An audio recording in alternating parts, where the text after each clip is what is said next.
Hello, Zach here from Trev Deeley Motorcycles, once again, here to talk to you about the Sportster S.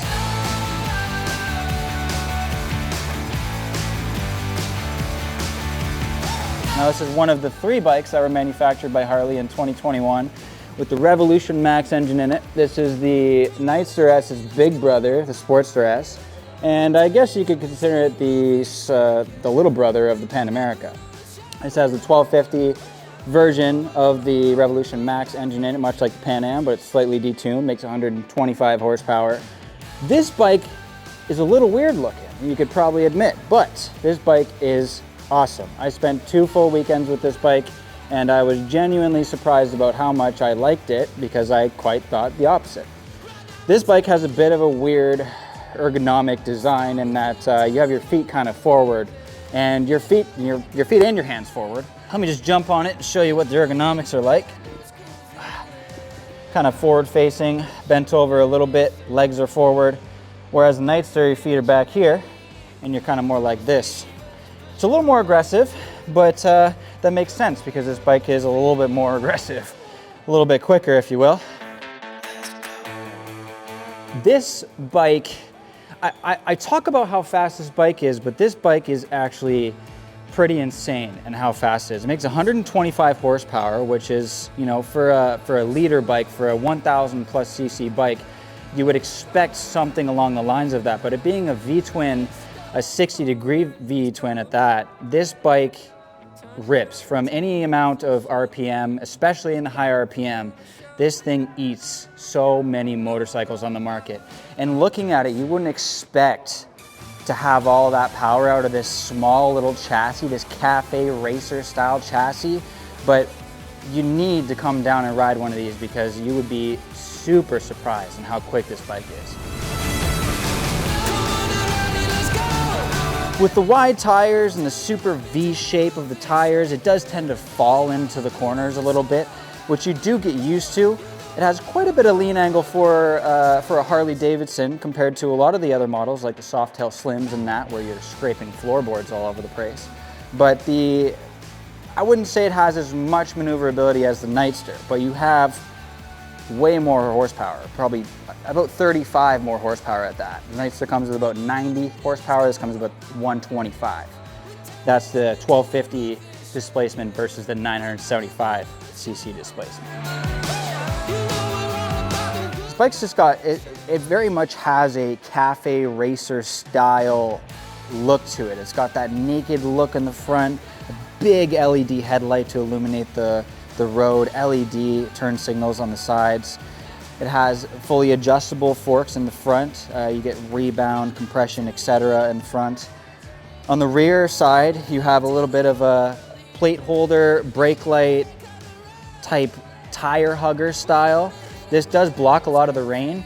If you do get caught in a lot of rain though, I'll tell you, this does flick up quite a bit of water onto your back, but you look cool. That's the exchange you have. You look cool, you get a little bit of rain on your back, totally fine.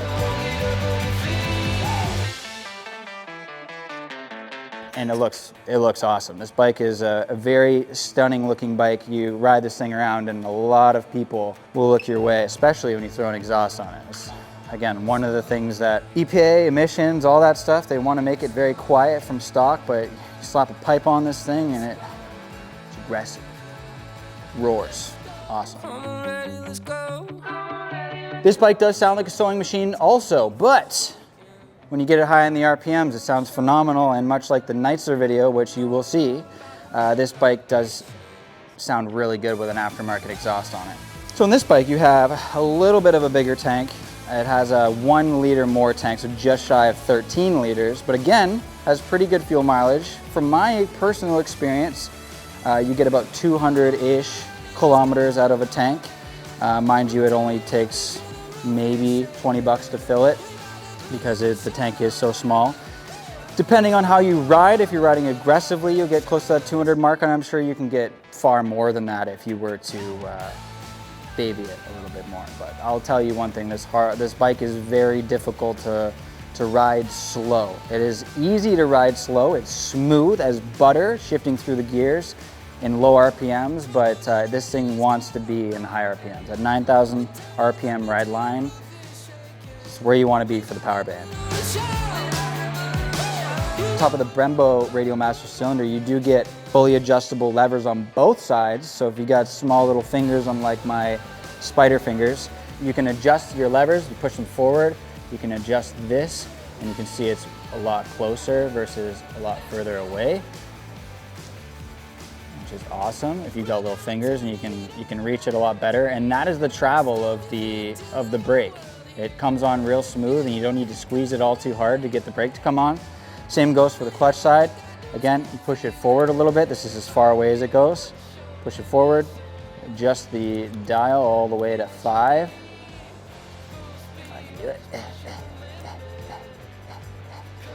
That's as far as way it's up. That's as far as away as you can go.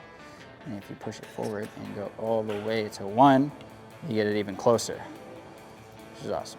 These little divots here, a lot of people don't know what these are. These little divots, they put into the lever so that if you were to drop the bike, instead of the lever completely bending and destroying itself, leaving you not being able to ride, it'll actually break off at that point and leave you a lever that you can still use and is still functionable, which is awesome.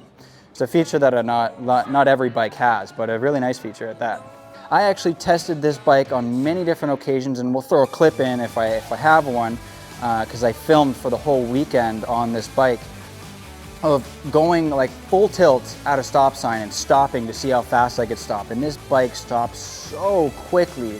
You get real hard on that front brake and you squeeze it right in. It doesn't want to nosedive on you. It just stops when it needs to. This bike is so fast when you get going, and it stops really fast. It's a way better braking system than any of the other bikes that we've ever had. The clutch is insanely light on these bikes. The clutch is super easy to pull in. You can do it with one finger. So banging gears on this thing is incredibly easy. You just, right at the very end is where the clutch grabs, and it's just, you know, it's awesome. This is one of the, much like the Nightster, most underrated bikes that Harley's come out with. This is one that you have to ride to know how it really feels. The braking and the performance of this motorcycle alone, looks and everything else aside, is enough to buy this motorcycle. It's incredible. This is definitely one of the motorcycles that you got to come down and try. We have one in our demo fleet all the time, up until the later winter months, obviously, where you can't ride all too much. We always have a Sportster S in our demo fleet. Come down, talk to me or Stuart, test ride the bike, check it out. I am positive that you'll love this bike. It is a fast, nimble, fun bike. It only weighs 25 pounds more than the Nightster S, 500 pounds. Unlike any other Harley-Davidson, it's definitely its own fun experience.